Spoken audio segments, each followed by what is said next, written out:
You've always been a parasite. Daniel, living off my daughter's kindness while you pretend you're some big shot. Her voice cut through the stale diner air, dripping with theatrical disdain.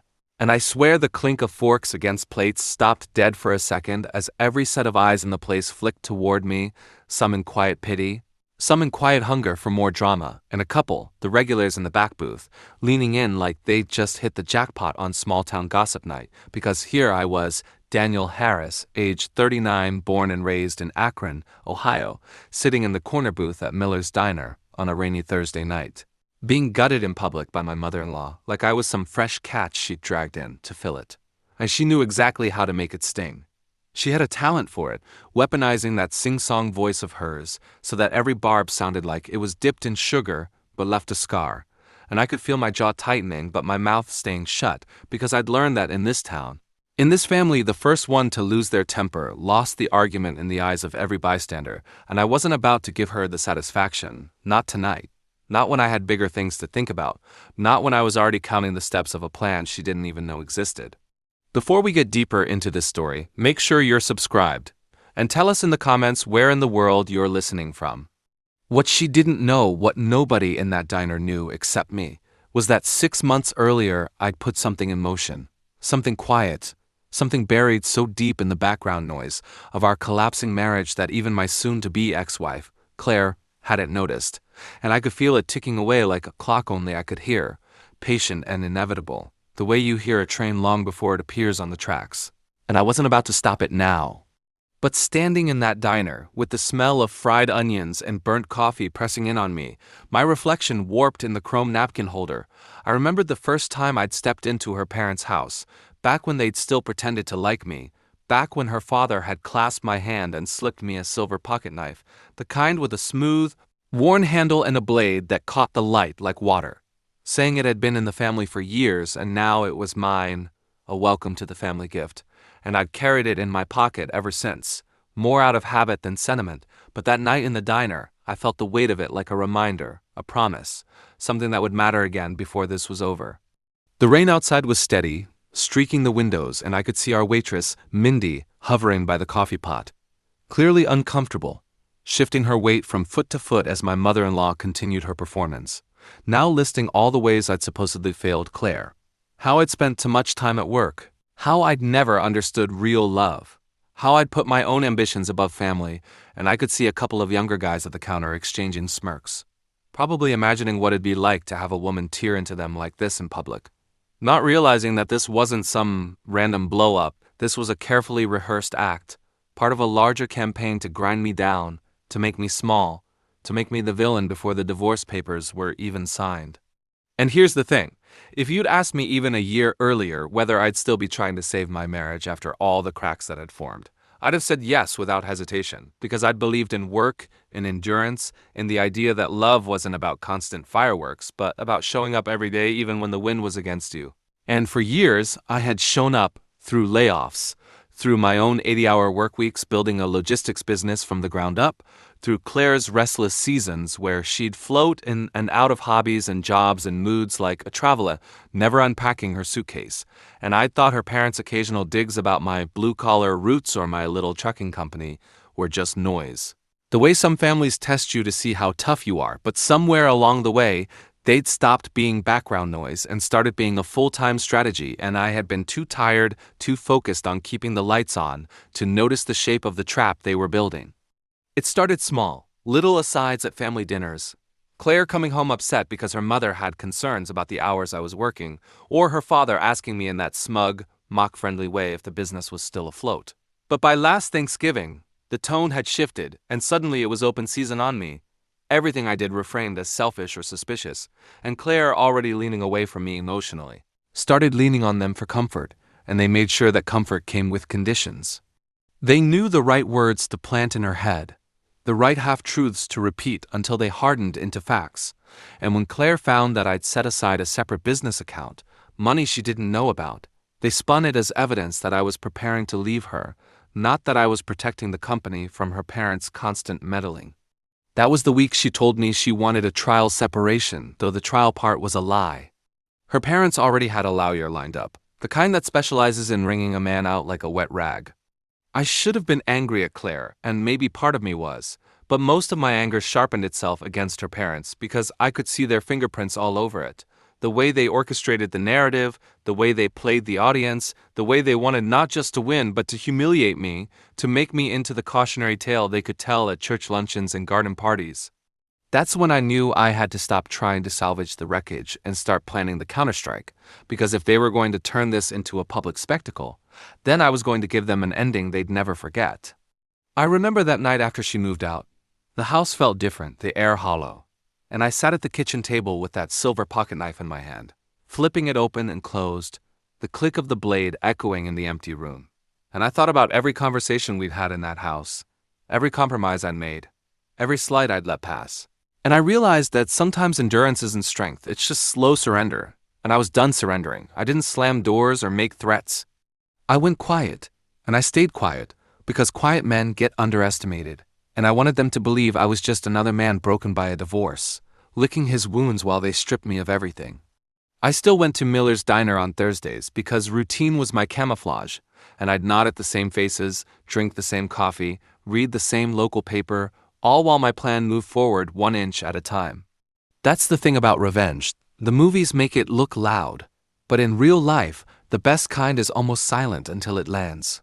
And so, that night in the diner, when my mother-in-law finally paused for breath and looked at me with that satisfied little smirk, waiting for me to defend myself so she could twist my words, I just met her eyes and said, "Are you done?" Not as a challenge, but as if her opinion had finally become background noise again. And I saw something flicker there, just for a second, like maybe she realized she didn't have me pegged as tightly as she thought. She laughed it off, of course, tossed her hair, and turned her attention to the couple in the next booth, launching into some story about Claire's brave decision to leave me. And I just sipped my coffee, tasting the bitter burn on my tongue, and let her have the floor, because I knew something she didn't. The floor she was standing on had already started to crack, and by the time it gave way, she'd be too far from solid ground to save herself. It was strange how quickly people adjusted to treating me like I was already half buried, like the divorce was just a formality and I was some cautionary exhibit in the Museum of Bad Husbands. And in a way, I let them, because there was power in that, in letting the gossip run its course and letting people assume they'd seen the end of me while I was quietly laying the groundwork for something they couldn't imagine. And the first to join that little parade of concern was Mark Lacey, a guy I'd known for years from the Chamber of Commerce, always the first to slap you on the back at a mixer, always with a story about his latest real estate flip, the kind of man who could talk about himself for 45 minutes without taking a breath, and who, in my current state, positioned himself as some kind of savior, leaning across a table at O'Reilly's pub one Tuesday night to say, "Danny, buddy, I hate to see you going through this, I really do, but I'm telling you, you've got to think about your assets, man. You can't let the lawyers just carve you up." And I knew even as he said it that what he meant was his opportunity because Mark didn't give advice without an invoice. And sure enough, a week later he was back with a business proposal to buy out one of my distribution warehouses for cash, claiming it had helped me liquidate before the divorce settlement hit, which would have been a neat trick for him, buying property worth 3 times his offer, and maybe the old me would have argued or been offended. But the new me just smiled, told him I'd think about it, and filed his name in the mental drawer marked fake ally. The ones who wear concern like a mask but are really here to strip the copper from your walls while you're distracted. The genuine ally took longer to reveal herself. Mostly because she didn't try to. Mindy, the waitress at Miller's Diner, who had been refilling my coffee every Thursday for years, no questions asked, no judgment, and one night, after my mother-in-law's latest public performance, she slid into the booth across from me after her shift, still in her apron, and said, "You're playing a long game, aren't you?" And I was caught off guard, because I hadn't told anyone about the plan, not even in vague terms, but she saw something in my face, and I guess years of working the night shift in a diner gives you a PhD in reading people. She didn't press for details, didn't offer unsolicited advice, just said, "Good, don't let them write your ending," and then got up and walked away, and for some reason, that landed heavier than all the bluster from my so-called friends. Meanwhile, Claire was settling into her new role as the wronged wife, popping up on social media with these carefully staged photos, laughing with her mother over lunch, holding a glass of wine with her girlfriends, posting captions about new beginnings and finding your light, and every time she hit post, Chai knew the narrative was tightening like a noose. because the comments were full of sympathy and subtle digs at me, some from people I barely knew, others from ones I'd known for years but who clearly picked their side. The in-laws were busy too, inviting the local pastor over for dinners, getting involved in a community fundraiser, all of it calculated to keep their faces shining while they painted me in shadow, and I let them because while they were playing to the crowd, I was playing to the clock. The clock in this case was the court date, 93 days away, and that gave me a deadline, something to measure every move against, and I started small. Meeting with my accountant after hours, changing certain titles on certain assets, moving ownership of key equipment into the business's name, instead of mine, little things that looked boring on paper, but would matter in ways they couldn't see yet. I kept showing up at the same places, kept looking tired, kept letting them believe the story they'd written for me, and once in a while, I'd feed it. Make a comment at the bar about how expensive the lawyer was, or let slip that I might have to sell something to stay afloat. And those words always found their way back to the in-laws, which was exactly where I wanted them to go. Then came the Christmas party, not mine, obviously, but the town's annual tree lighting at the square, which Claire and her parents attended like royalty, smiling for photos, hugging neighbors, while I stood at the edge of the crowd, hands in my coat pockets, watching the snow catch in the streetlights. That's when Mark sidled up again, pretending to be surprised to see me, and said, "You think she's taking you for the house?" And I just shrugged, because the truth was, she could have the house. In fact, I wanted her to because I'd already arranged something far more valuable, something she wouldn't understand until it was too late. But then he leaned in and added, "I heard she's got a buyer lined up for your share of the business." And that was the first time I felt my pulse quicken. Not from fear, but from the satisfaction of knowing that part of the bait had been taken, because I'd set up that share months ago. A paper trail that looked real enough to sell, but was, in reality, a dead-end shell, a phantom limb of the company that would drag anyone who touched it into a legal swamp. I didn't correct him. I just let him believe he'd given me bad news, and I walked away before the countdown for the fireworks. That night, lying in bed, I thought about the knife again. The weight of it in my nightstand drawer. The way it had once been a welcome and now felt like a warning. And I knew that when the day came to close this out, it would be there, part of the ending, not for violence, but for something sharper, symbolism, the kind they'd understand. In the weeks after the tree lighting, their confidence grew bolder, and that was a gift, because people who think they're untouchable start getting sloppy, and Claire's mother, who had perfected the art of public cruelty masked as polite concern, started turning up at the same grocery store I used, lingering in the produce section just long enough to approach me with her faux sympathetic smile, the one that made strangers think she was being kind and saying things like, Danny, I truly hope you land on your feet after all this. It's such a shame you couldn't make her happy. She tried so hard. And I'd nod because any reaction would have been filed away as proof of my temper, and it was easier to let her believe her little monologues were having the desired effect. What she didn't know was that I'd started recording these interactions, not for court, because those words in isolation wouldn't mean much, but for me, for the archive, for the day when I'd finally flip the picture and show everyone the reverse side of the canvas they'd been staring at. At work, I kept my head down, but the whispers followed me there too. A vendor I'd worked with for years suddenly asking if I was liquidating assets, an employee nervously hinting that they'd been approached about changes in ownership, and every one of those threads led back to someone connected to her family. It was almost flattering, the amount of effort they were putting into dismantling my reputation, but it was also dangerous, because reputations aren't rebuilt overnight, and I had to make sure mine didn't need rebuilding, just to reveal. That's where Mindy became more important than she realized. She never asked about the details, but she'd slip me notes folded into napkins, little bits of overheard conversation from people who came into the diner and thought the waitress was invisible. She'd pass me lines like, "Her mom says he's already sold the boat," or "apparently he's in some kind of financial hole," and I'd mark them down, cross-reference them with my own traps until the shape of their attack was clear. The fake ally, Mark, meanwhile, was getting impatient, his offers from my warehouse turning into subtle threats. Danny, in this market, you might not get another buyer, so maybe you ought to think about it. And I'd let him talk, all the while feeding him carefully curated bits of misinformation, because the beautiful thing about a fake ally is that they can be weaponized if you know how to let them think they're using you. Somewhere in there, Claire invited me to coffee, the first time she'd asked to meet alone since the split. And I agreed, curious what part she was playing now. We met at a place halfway between her new apartment and my office, one of those hip cafes with exposed brick and overpriced scones, and she walked in looking different. Not in the physical sense, but in her energy, softer, almost nostalgic. And for a second, I let myself imagine she might actually be here to clear the air. She started with small talk, how work was going for her, how she'd taken up yoga, and then she said, "I don't want this to be ugly, Danny. We can both walk away with dignity if you just agree to my terms." I sipped my coffee and asked what those terms were, and she laid them out like she was doing me a favor. She'd keep the house, the car, and the non-essential assets from the business, and in exchange, she wouldn't ask for alimony.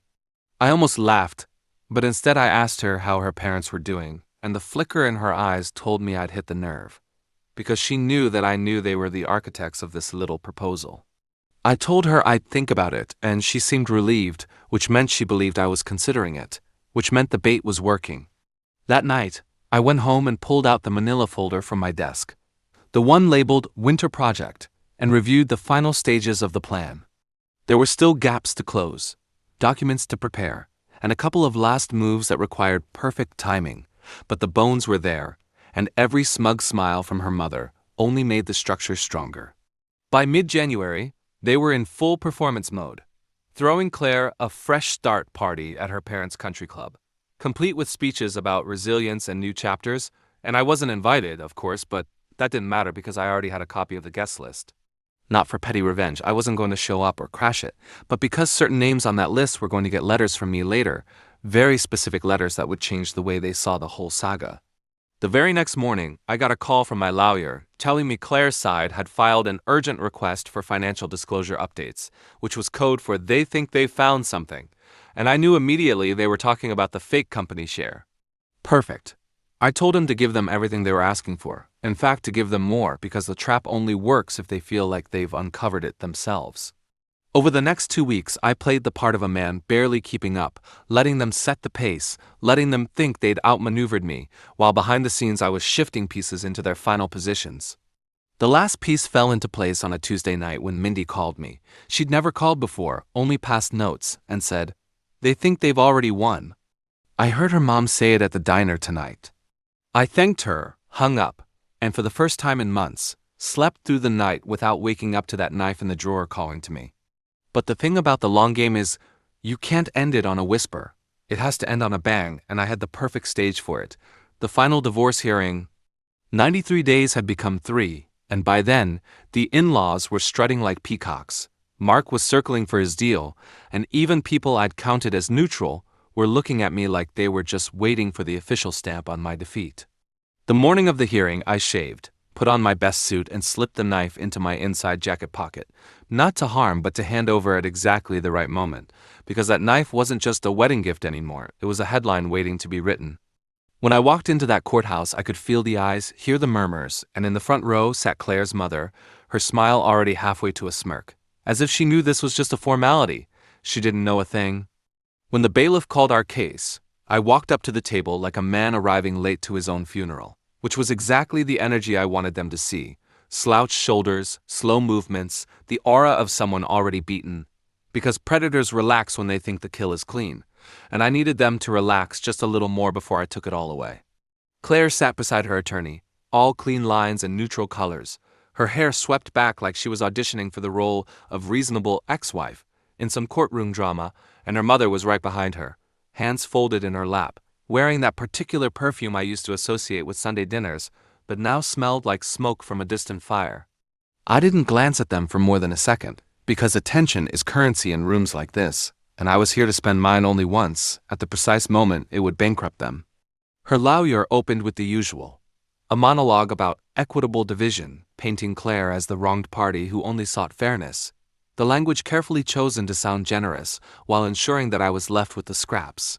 And as I sat there listening, I thought about all the hours I'd spent piecing together the real story, the recordings, the fake company share, the accidental leaks to Mark, the notarized statements from the 2 employees they'd tried to bribe into testifying against me, even the forensic accountant I'd hired in secret, who had followed every cent from my accounts to the shell fund Claire's mother thought she'd hidden offshore.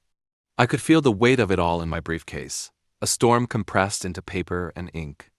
When it was our turn, my attorney rose and didn't start with financials. He started with a question. Your Honor, are you familiar with the phrase, unclean hands? The judge, a woman with a steel-gray bob and eyes that had clearly seen every brand of human ugliness, raised an eyebrow, and my attorney launched into the doctrine, the principle that a party seeking equitable relief must come to court with clean conduct themselves. And then, like a magician producing the first unexpected card, he pulled out the transcript of one of my recorded encounters with Claire's mother in the grocery store, letting her own words, "We'll make sure you don't have anything left," hang in the quiet air of the courtroom. Claire shifted in her seat. Her mother sat still, but I saw the faintest twitch in her jaw. Then came the notarized statements, the employee testimonies about being offered money to remember things differently. The emails between Mark and Claire's brother discussing how to lowball me on my warehouse once I was in financial distress. And finally, the forensic accountant's report, neatly mapping the movement of funds from my business account to a trust controlled by Claire's mother, routed through 3 entities she thought were untraceable. Each piece was its own small cut, and I watched them start to bleed confidence, the posture sagging, the eyes darting. Claire's lawyer tried to object, but the judge overruled him, her expression tightening with each new exhibit. And then, because timing is everything, I reached into my jacket pocket and pulled out the knife, the very same engraved kitchen knife her mother had given us as a wedding gift, the one she'd said was, "for building a home together," and I placed it gently on the table, the engraving facing the judge. My attorney didn't even touch it. He just let it sit there as he said, "My client is willing to relinquish any claim to the home, the car, and the accounts, provided that all remaining personal property, including gifts from the marriage, are returned to him in their original condition." It was a small request on paper, but the knife was a symbol, and symbols carry weight you can't measure in dollars. The judge looked at it for a long moment before saying she'd take a short recess to review the exhibits. During that recess, I stayed seated, staring at the grain in the table, but I could feel the heat from the row behind me. Claire's mother leaning forward, whispering furiously to her daughter, Claire's knuckles whitening around a paper cup of water, the energy in their corner shifting from smug certainty to frantic recalculation. When we reconvened, the judge's ruling was concise but devastating to them. Not only would my term stand, but Claire's side would be responsible for all legal fees incurred due to bad faith actions during the proceedings, and the report from the forensic accountant would be forwarded to the state's Financial Crimes Division for independent review. There was a sound from Claire's mother then, not a gasp, not quite a sigh, but the kind of sound people make when a lock they thought was unpickable clicks open on its own. Claire herself went pale, and her lawyer looked like he'd swallowed something sharp. The bailiff began handing back exhibits, and when he got to the knife, he slid it across the table toward me without a word. I picked it up, turned it in my hand, and for the first time in months, I actually smiled, not wide, not gloating, just enough to acknowledge that the long game had paid off.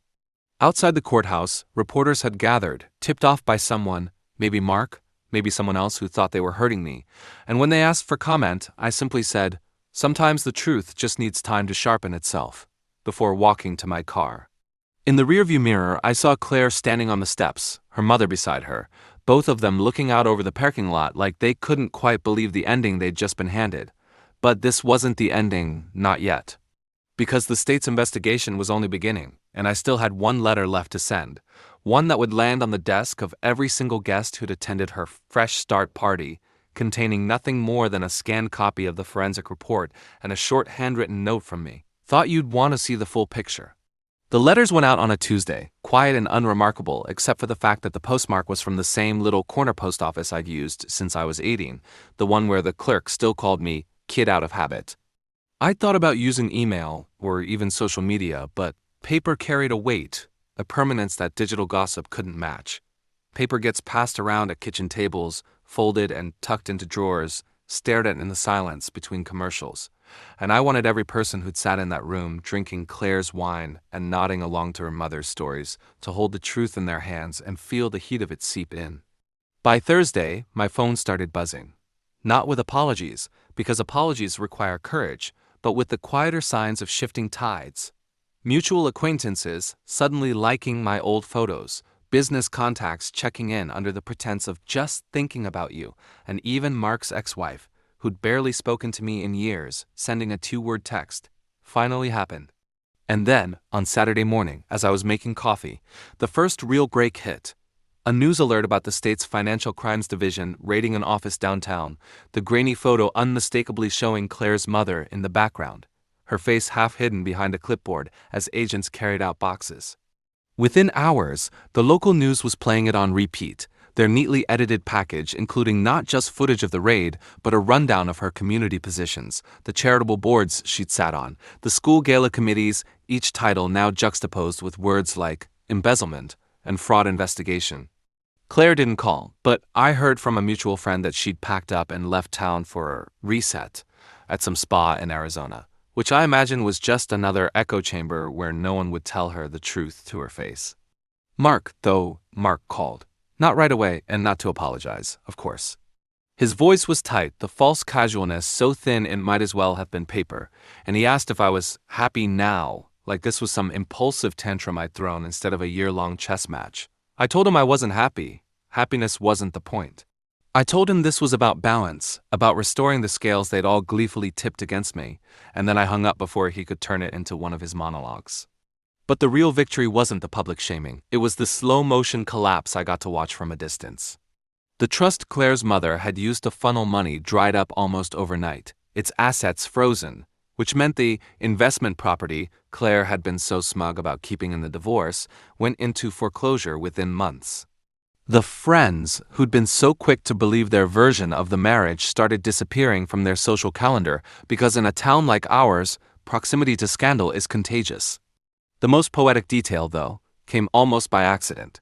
6 months after the court date, I got a certified letter from an auction house, notifying me that a set of engraved kitchen knives, my knives, had been listed for sale as part of an estate liquidation. I didn't need them back, but I went anyway, just to see. The auction was held in a rented hotel ballroom, the kind of place that smells faintly of coffee and carpet glue, and when they brought out the box I recognized it instantly, even from the back row. I bid once. No one countered. And when they handed it to me, I opened it right there, running my fingers over the familiar weight of each handle until I reached the wedding gift knife I'd carried into court, the one that had sat on the table like a silent witness while the truth dismantled them. I took it home, washed it, and placed it back in the block in my kitchen. Now, every time I make dinner, I reach for it, not because it's sharper than the others, but because it's the perfect reminder of what happens when you stop trying to win on their terms and instead make them play on yours. People still talk about what happened, sometimes in whispers, sometimes in loud, performative outrage, but I don't correct them anymore. Let them tell it however they need to, because I know the real story, and so do they, no matter how many ways they try to rewrite it. The thing about villains I've learned is that they're just heroes in their own heads, until someone holds up a mirror they can't look away from. And for all the noise, for all the scorched earth they left behind, there's a strange kind of quiet now. The kind you get when the fight is truly over, when the game is won and the board is cleared. And in that quiet, I cook. I pour a glass of wine, I slice vegetables with a blade that's seen more than most people will in their lifetimes. And I eat in peace, knowing that the last word wasn't something I said. It was something I did, and they'll taste it for the rest of their lives. If you enjoyed this story, please give a thumbs up to the video and consider subscribing to the channel for more powerful true life stories.